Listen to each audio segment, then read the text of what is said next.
So, uh, good morning, everybody, and thank you to be joining this webinar about the Huygens Stitcher. I've already presented a similar webinar a year ago, but since then we already made a lot of new implementation in the Huygens Stitcher. And mainly, I will also have a big part of the focus on large dataset because it's something that we were already able to analyze in the Stitcher in Huygens, but we incorporated more additional tool to help you facilitate this type of analysis. So first of all, the Huygens Stitcher, it's made to be enabled to analyze any type of stitching tiles that you are doing from various type of fluorescent microscopy. There is no limitation in terms of tile size, number of channel. If you have time lapse as well, all of that can be stitched together, and it include as well many options to help you correct some issues that can be present in the stitching process due to this acquisition technique, which can be, for example, drift between your tiles. So we have optimization of alignment in X, Y, and Z for this type of drift. You can also manually correct it, the percentage of overlap that you have between your tiles. And also we have many correction tools that can be for vignetting correction, which is something that it's often seen when you are doing stitching, even if it's present in most of the acquisition that you are doing. And of course, you can combine this with deconvolution, mainly because we always recommend to do deconvolution on your raw image. So it is really important when you are doing a stitch image that the deconvolution is performed on each of your tiles before that the final stitching to be performed. All of that can be quite demanding in terms of processing, especially because stitching acquisition can end up to really large dataset with many tiles and in 3D format. So for this reason, all of our tools in the Stitcher combine the use of the CPU in your computer and with addition the GPU acceleration, which allow you to fasten and enhance the stitching process. So our Stitcher is already used by many of you and other researchers for stitching your tiles, and it's already quite performant for high and large data sets. I show here some testimonials that we have on our website, and mainly because, as you can see, we already are able, even in the previous version, to stitch data such as 850 gigabytes or even 3 terabytes of tiling due to the combination of CPU and GPU processing that we have. But even so, it still can be quite demanding for some images, and we also incorporated more tools to facilitate this type of analysis of really large data sets. But also additional tools that I will present now. So over the year, we implemented many additions in the Stitcher. One of the main one is also the pyramid file format, which is used for the stitching process, but can be used also for other analysis, which I will present during the demonstration. What it is used for, even if your process is accelerated by the GPU, your final image still need to fit in the memory or RAM of your computer to be created in Huygens, which can be sometimes quite limited, even if, or especially if you are working with laptop or even with computer that doesn't have enough RAM for really large image of 1 terabyte, for example. So the pyramid file format allow you to open the image in Huygens at different sub-resolution, and you still have the possibility to recreate the entire image at the full resolution on another computer, for example, where you will have more RAM available. We also do support now half-flop bit format for your image during the stitching process, which can faster the processing of the stitching. And we did implement some more tools that make the Stitcher more usable and more easy to use. We do support now tile with unequal size in X, Y, and Z, and I will go back to it right after. And in the previous webinar, I presented a new estimation model that we do have for the vignetting correction. And now by default, Huygens will process both of the vignetting model estimations that we do have and try to identify which one is the best for your vignetting correction of your specific image. So let's start by the beginning, which is how do we process your image in the Stitcher? First of all, the first thing to do is the pattern of acquisition and the acquisition layout. So we do read the metadata from many of the constructor format file, and we continuously continue to implement new format file reading and additional information that we can find in this metadata.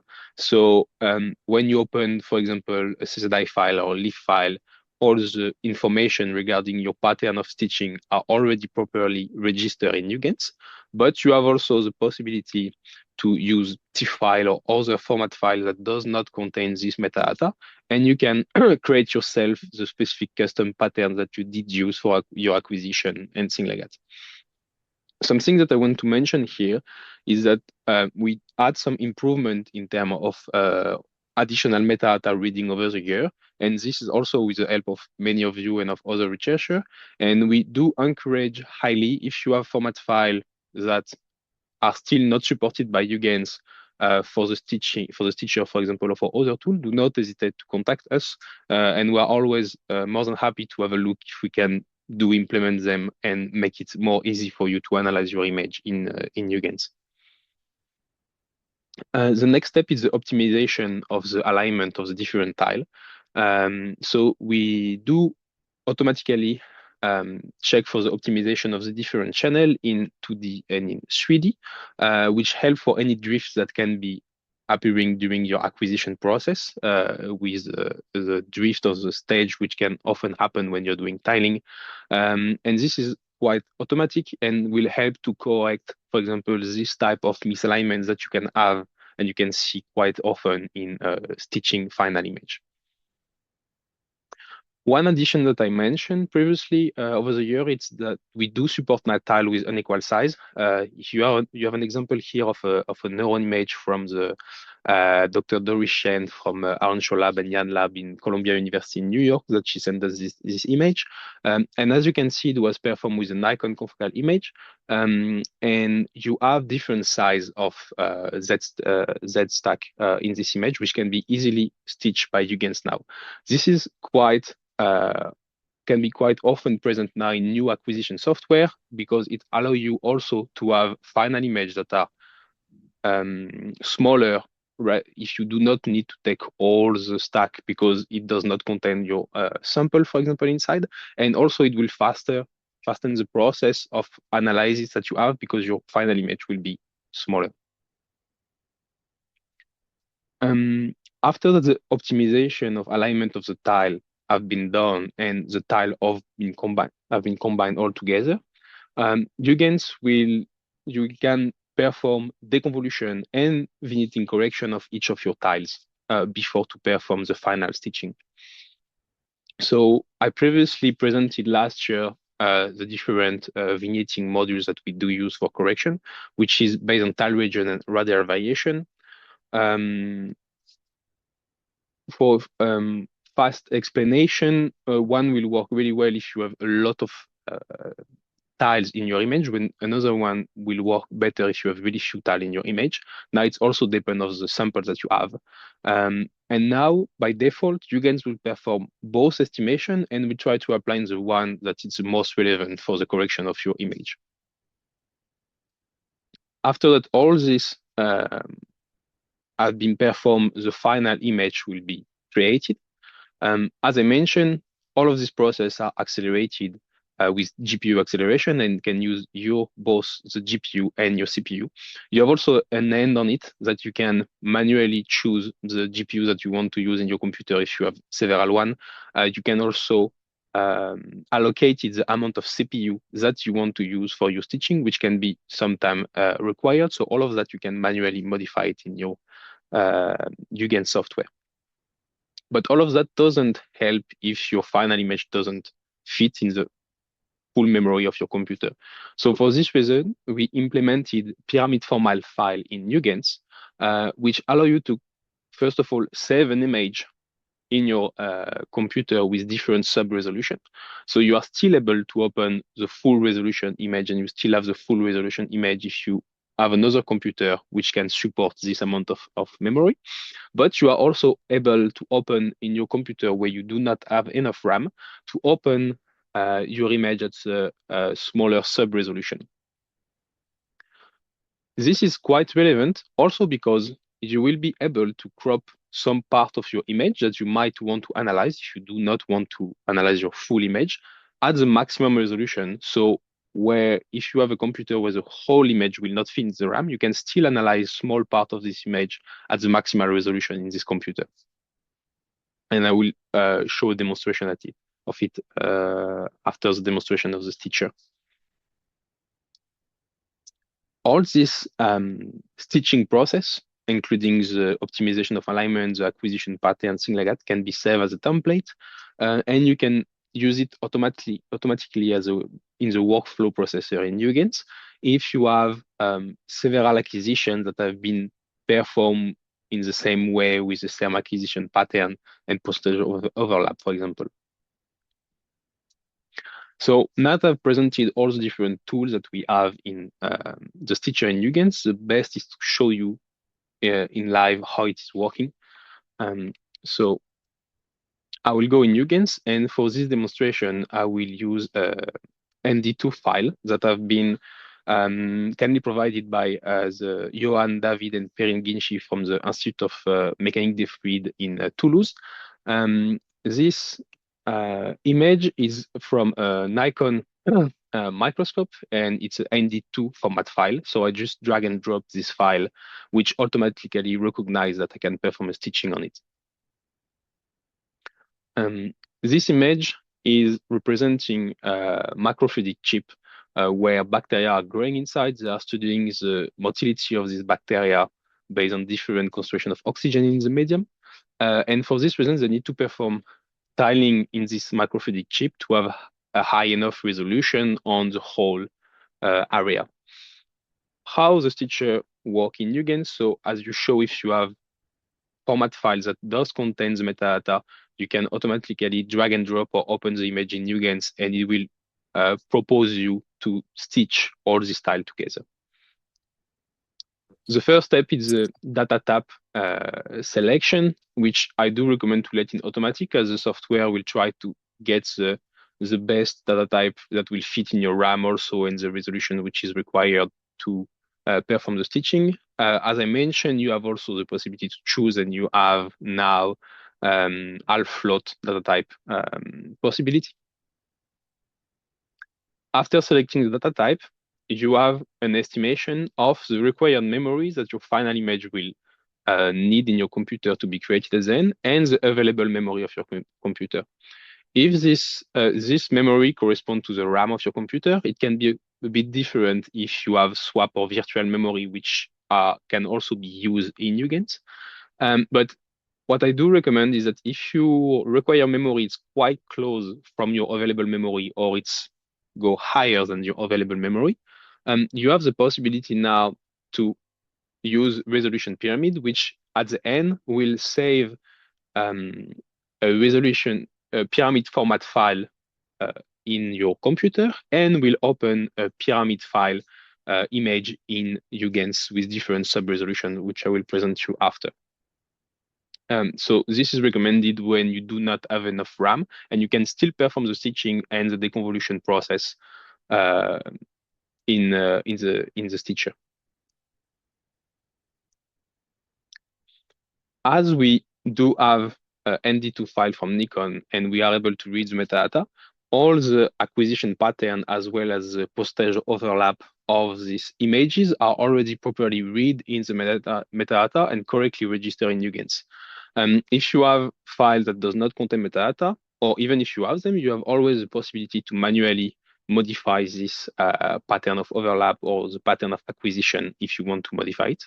And here you can always see and check how the image look like and see if it's relevant to change this information or how to add them. All this value can be saved as a template afterward if you want to reapply the same on other images.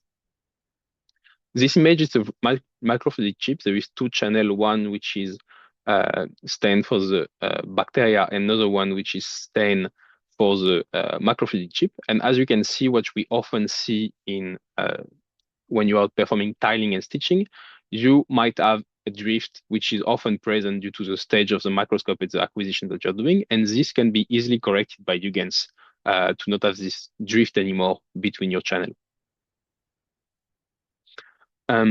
For a gain of time here, I will just select, whoops, sorry for that. I will select some image that I want to tile together. I will not tile all the image together. And here you have the possibility to do vignetting correction. And the next step will be the optimization of alignments, which are performed in combination together. For a gain of time, I will not perform the vignetting correction, but I will at least show you what you have to select if you want to perform this vignetting estimation and correction. Manual requires that you have additional images of your flight field and dark field. There is a whole protocol explanation in our website if you want to manually do this correction. But the automatic version, which will automatically estimate the correction that need to be applied, worked quite well most of the time. You have here the possibility to select the channels that you want to correct. If you want to correct both or only one channel, for example. The vignetting mode, which can be circular or ellipsoidal. By default, if you don't know which shape of vignetting you might have, I do recommend to let in circular, which is often the one that is present. And here you have the vignetting estimation model, which is based on region or radial variation. By default, for the user that we are used to use the Stitcher in the past, the based on region was the one used by default to estimate your correction. And at the end of the Stitcher process, still now, you have the possibility to check your vignetting correction that have been applied on 5 tiles.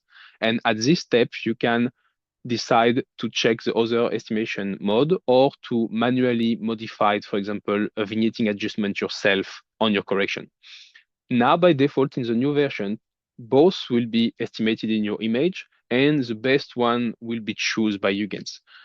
This is quite efficient, but it also means that it requires more processing time to do the both. So if you were used to use a Stitcher in the past, or you already know which one works the best for your Stitcher, you can select the ones that you already want, which will also make you gain time. And if it's the first time that you are doing the stitching of your image, you can try both or try one and then check at the end which one will work the best on 5 tiles. So for a gain of time, I will just put off also because there is no vignetting in this image. And the next step is the optimization. For the optimization, you have the possibility to select, of course, the channels that you do want. It will correct all the channel, but you will select the channels that you do want to Huygens to check on it to identify which correction need to be applied. Sometimes it's not relevant to put all the channel. An example here is that you need to have pattern that can be recognized to be drift between one tile to another. In this case, the bacteria are quite small, so you have really few bacteria that will cross between tiles and that you can see that there is a drift. When for the bright field image, it's quite easy to see that there is a drift, and usually if it's easy to see by eyes, the software will be also easier for the software to recognize. So in this case, you can only click on channel 0 and all the channel will be corrected based on this channel. By default, optimal alignment is the best to use. If you have a low memory alignment mode, if you have really, really large image and you need to gain time in the processing, and a 2D alignment if you have 3D image and you do not want to perform the correction for the Z-stack. The pre-filter intensity outlier, it's quite helpful to put on if you have camera-based image and you know that you have a high level of hot pixel and cold pixel in your image, which can be problematic for the estimation mode. So it's better to put on if you have a lot of this hot and cold pixel. So the optimization will be performed for the 6 tiles that I did selected, and the final stitching will be completed. Before to stitch all the tile together, you have the possibility to load a deconvolution template, and the deconvolution will be applied on all of the tile before the final stitching process. And you can also save the stitching template if you want to save the acquisition pattern that you might have modified or that you did incorporated if you do not have metadata in your file. At the end, you can perform the final stitching. And as you can see here, the optimization worked quite well, and you do not see any drift between the connection of the tile of the image. You can save your image automatically, and you can export and quick to have it open in the main channel of Huygens. Now, if you had decided at the beginning to choose a resolution pyramid, what you will have is this type of image that have been kindly provided by Dr. Ken Hudson from University of North Carolina. And this image is coming from a light sheet. It's approximately 160, 170 gigabytes, which can be the limit of where you might have issue to open this full image in the RAM of your computer, and can be quite demanding in terms of process. So pyramid file will be represented with this pyramid in the image. And as you can see, you have the different sub-resolution available for this image. If you are in a computer where your image will completely fit in the RAM and you want the whole resolution of your image, you can go in Extract Image in Tools. And here you have the possibility to select which resolution, when resolution level 0 is the maximal resolution that you can get for your images, and you will have the full images open in your computer. Now, if you are in a computer where you do not have enough RAM for this type of images, it can be higher, 500 gigabytes or even 1 terabyte, you still have the possibility to analyze some part of your image. For example, you can go in Crop Image.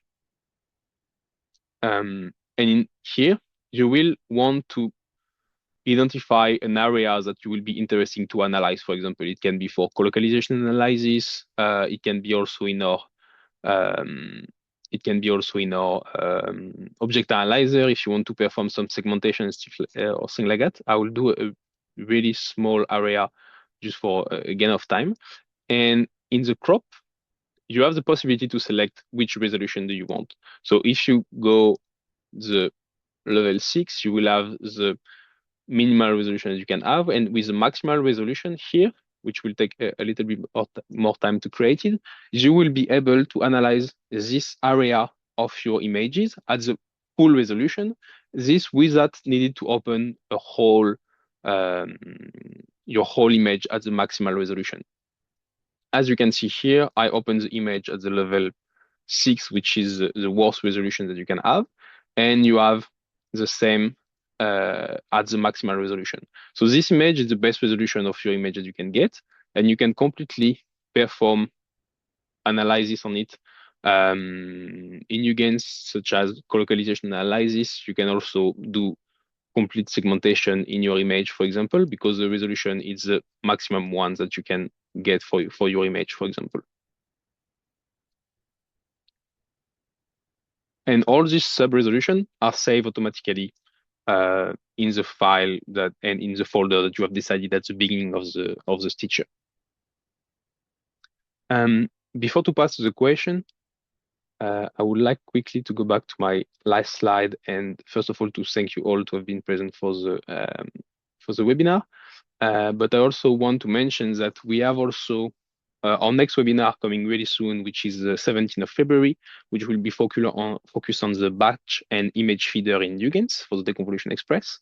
And we have on April 16, 2 sessions of virtual and workshop, which is a 3-hour workshop for free online, which will cover various parts of Huygens, going from how to do your nice acquisition for your deconvolution, different type of deconvolutions, presenting the different restoration module in Huygens, as well as performing analysis in Huygens and various limitations that you can encounter in your image acquisition. I would like to thank you all, and I will now take any question if there is.